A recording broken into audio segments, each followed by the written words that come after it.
private lending is such a... It's a catch-all term. Yeah. It can mean a lot of things. Yes. Yeah. Everything in these kinds of businesses comes down to alignment of interest.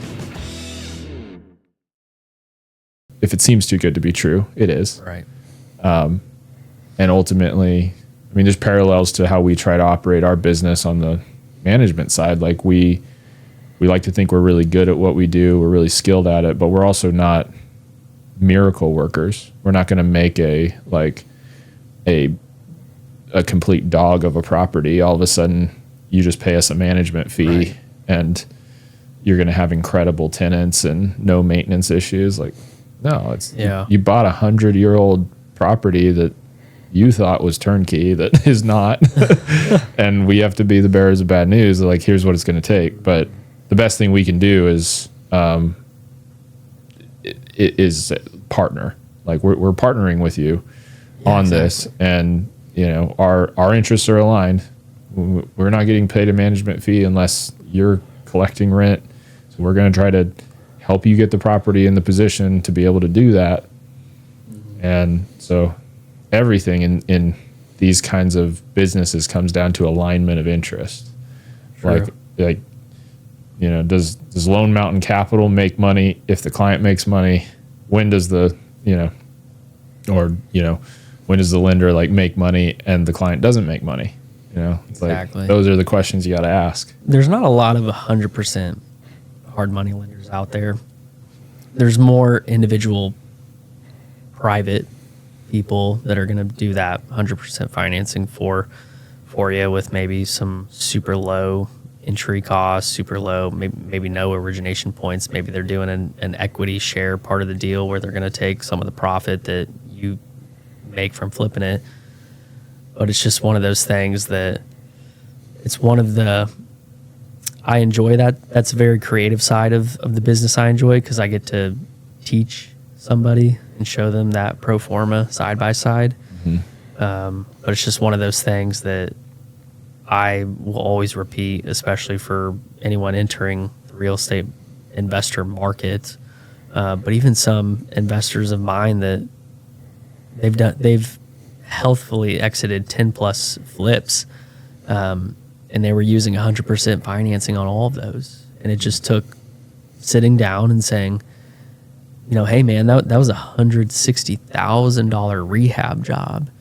Like, do you understand you were paying interest on that full 160 every single month? And it was no.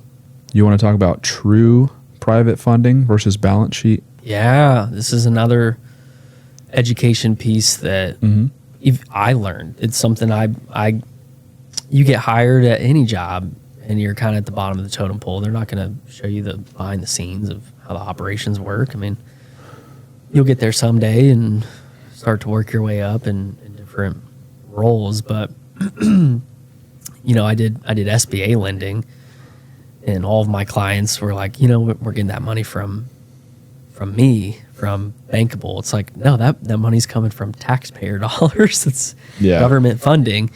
And then worked for, I got hired for a private lender, and it was like, wow, this is awesome. We get to actually use our own funds versus SBA lending. We were using government taxpayer funds. Yeah.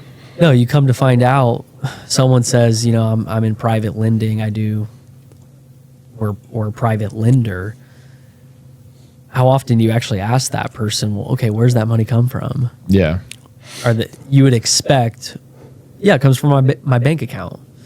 I lend out of my Chase, out of my Huntington bank account for your deals.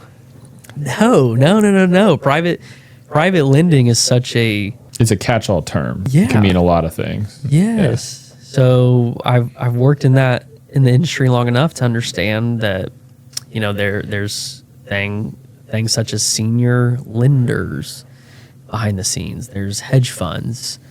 It's interest arbitrage.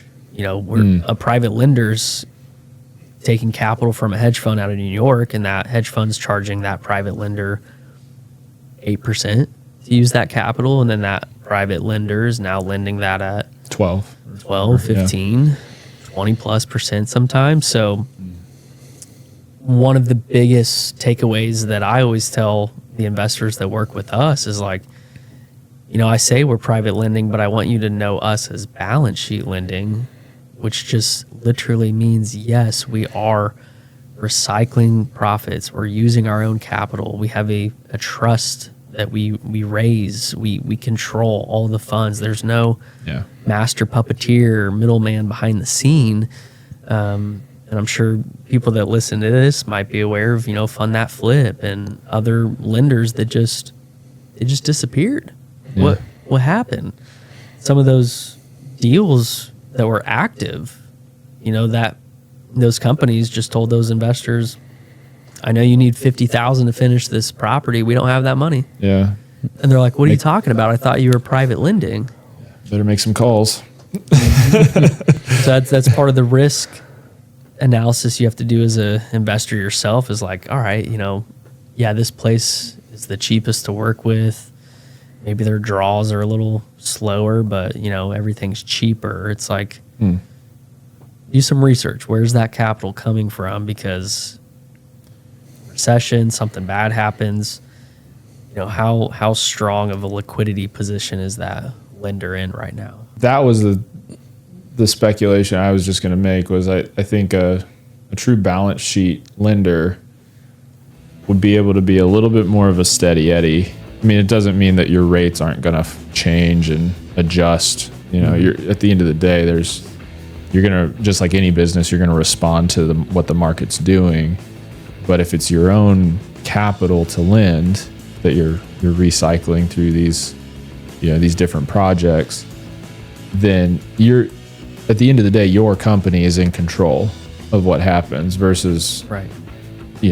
Hard money lenders that are just reselling debt. They're at the mercy of what the debt market's doing. So if they're able to get debt at 8%, great. They can charge 15%, but if all of a sudden that changes and they can only get debt at 10%, like, oh yeah, they'll change that interest rate on you in the middle of the term. Yeah. And they know that this is the nature of their business. So they have to write those terms into the agreement, to give themselves that flexibility. Yeah. I mean, I've now working with Lone Mountain Capital, understanding like, it's private lending, but balance sheet using our own funds. That's what allows us to really beat our competitors, just the speed and service that we offer. You can check out our full library of episodes wherever you get your podcasts.